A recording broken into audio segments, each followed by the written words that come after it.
మలద్వారం నుండి గానీ, మలద్వారం పక్క నుండి గానీ, చిన్న రంధ్రం పడి అందులో నుంచి చీము గానీ, రక్తం గానీ ఇటువంటివి వస్తున్నట్టయితే, అది ఫిస్టులా అయినానో కావచ్చు.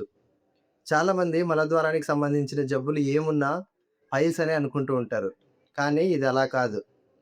So, hello all. Myself doctor Amarnath, MS calorie Ayurveda.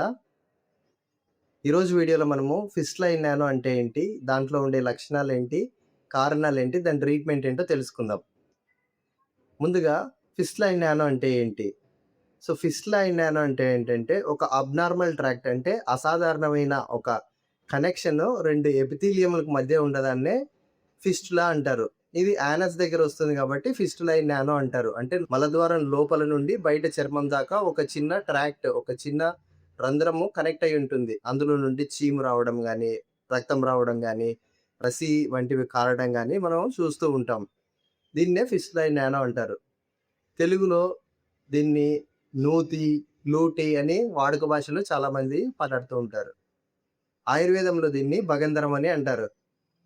ఇది ఎందుకొస్తుంది అంటే, దాదాపుగా చాలా వరకు ఈ ఫిస్టులా ఈ నానోలన్నీ మలద్వారం దగ్గర ఒక చిన్న వేడి గుళ్ళ గానీ, లేకపోతే సెగ్గండి అంటారు గదా! ఇలాంటివి ఏర్పడి యానల్ యాబ్సెస్ అది పగిలి చీము బయటకి రావడం, తర్వాత అదంతకదే క్లోజ్ అయిపోయి, లోపలే ఇన్ఫెక్షన్ ఉండిపోయి, అది మలద్వారం లోపలికి కనెక్ట్ అయ్యి, బయటకి లోపలికి 2 కనెక్షన్ ఫార్మ్ అవ్వడాన్నే ఫిస్టులా ఇన్ నానో అంటారనమాట. చాలా వరకు కారణాల్లో ముఖ్యమైనది ఇదే. మలద్వారం దగ్గర ఈ చీముగడ్డలు ఏర్పడడం. వీటితో పాటు మోషన్ గట్టిగా రావడం గానీ, లేకపోతే క్రానిక్ కాన్‌స్టిపేషన్‌లో ఒక్కోసారి ఇవి యానల్ గ్లాండ్స్‌ని బ్లాక్ చేస్తాయి. లోపల మలద్వారం లోపల మోషన్ సాఫ్ట్‌గా బయటికి వెళ్ళడం కోసము కొన్ని గ్లాండ్స్ ఉంటాయి. వాటినే యానల్ గ్లాండ్స్ అంటారు. అవేం చేస్తాయంటే, ఈ మోషన్‌ని లూబ్రికేట్ చేసి ఫ్రీగా బయటికి వెళ్ళడానికి హెల్ప్ చేస్తాయి.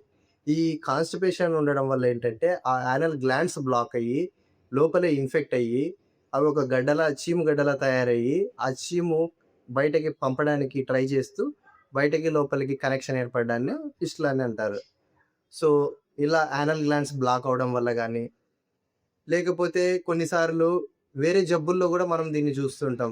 క్రాన్స్ డిసీజ్‌లో గానీ, టీబీలో గానీ, లేదా మలద్వారానికి సంబంధించిన క్యాన్సర్‌లో గానీ, యాంటినోమైకోసిస్‌లో గానీ, ఇటువంటి వాటిలో మనము ఈ ఫిస్టులా ఇన్ నానో అని చూస్తూ ఉంటాం.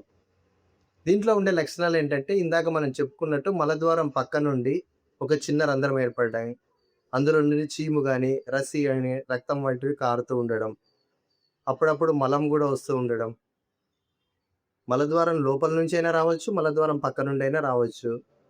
కూర్చోవడానికి డిస్కంఫర్ట్‌గా ఉండడం, మలద్వారం దగ్గర దురదగా ఉండడం, కూర్చుంటే నొప్పి, మంట ఆ ప్రదేశంలో ఉండడం మనం చూస్తూ ఉంటాం సాధారణంగా. ఒక్కోసారి అక్యూట్ కండిషన్స్‌లో అయితే హై గ్రేడ్ ఫీవర్ గూడా వచ్చే అవకాశం ఎక్కువగా ఉంటుంది. అయితే దీన్ని ఎలా కనుక్కోవాలి అంటే, జనరల్‌గా మనము పర్రెక్టల్ ఎగ్జామినేషన్ చేయడం ద్వారా, మనం పరీక్ష చేసి ఇంటర్నల్ ఓపెనింగ్ అంటే మలద్వారం లోపల కనెక్షన్ ఉందా లేదా అనేది మనం ఫింగర్ పెట్టి చెక్ చేసి చూస్తాము. లేదు ఇంకా డౌట్ ఉంది అంటే ట్రస్ అని అల్ట్రాసౌండ్ స్కాన్ రెక్టమ్ ద్వారా ఒక ప్రోబులు పంపించి ఆ అల్ట్రాసౌండ్ స్కాన్ చేయడం ద్వారా లోపల కరెక్షన్ ఉందా లేదా అనేది తెలుస్తుంది. అండ్ చీమ్ ఎంత ఉందనేది తెలుస్తుంది. అండ్ దీంట్లో కూడా ఇంకా డౌట్‌ఫుల్‌గా ఉన్నట్టయితే MRI fistulogram golden standard procedure in fistula in nano.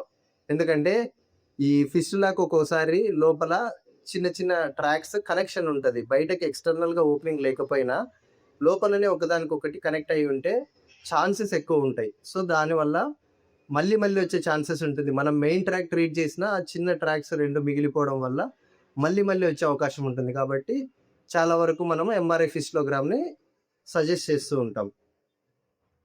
So, దీంట్లో ట్రీట్మెంట్ ఏంటనేది చూసుకున్నట్టయితే, మోడర్న్‌లో అయితే అక్యూట్ కండిషన్‌లో వచ్చినట్టయితే యాంటీబయాటిక్స్, యాంటీ ఇన్‌ఫ్లమేటరీ, అనాల్జెసిక్స్ పెట్టుకొని, సో, ఫస్ట్ ఒకవేళ యాబ్సెస్ ఉన్నట్టయితే దాన్ని పస్ అంతా డ్రైన్ చేసి వాపుని తగ్గించడానికి, అండ్ ఒకవేళ ఫిస్టులా ఫార్మ్ అయ్యుంటే ఫిస్టులాటమీ అని గాని, అంటే ఫిస్టులా ట్రాక్ మొత్తాన్ని ఓపెన్ చేయడం. లేదా ఫిస్టులెక్టమీ అంటే ఫిస్టులా ట్రాక్ ఎంతవరకైతే ఉందో దాన్ని మొత్తాన్ని తీసివేయడం.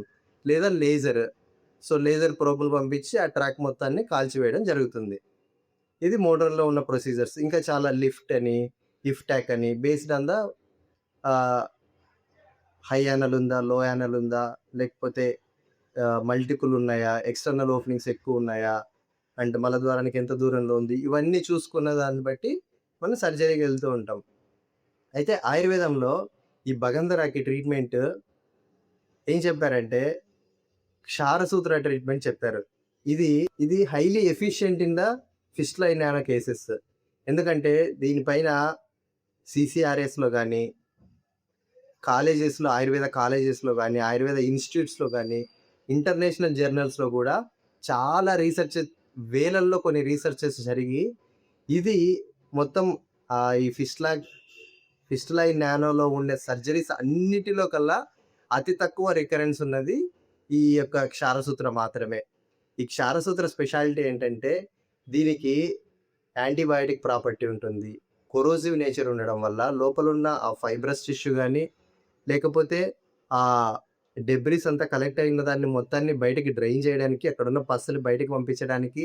దీంట్లో ఉన్న స్పెషాలిటీ ఏంటంటే, ట్రాక్ సైమల్టేనియస్‌గా కట్ అవుతుంది. At the same time heal అవుతుంది. సో, దీంట్లో ఉన్న యాంటీ బ్యాక్టీరియల్ ప్రాపర్టీ వల్ల హీల్ అవ్వడం గూడా జరుగుతూ ఉంటుంది. అండ్ ఈ క్షారసూత్ర స్పెషాలిటీ ఏంటంటే, దీనివల్ల ఇన్‌కాంటినెన్స్ రిస్క్ అనేది చాలా తక్కువ.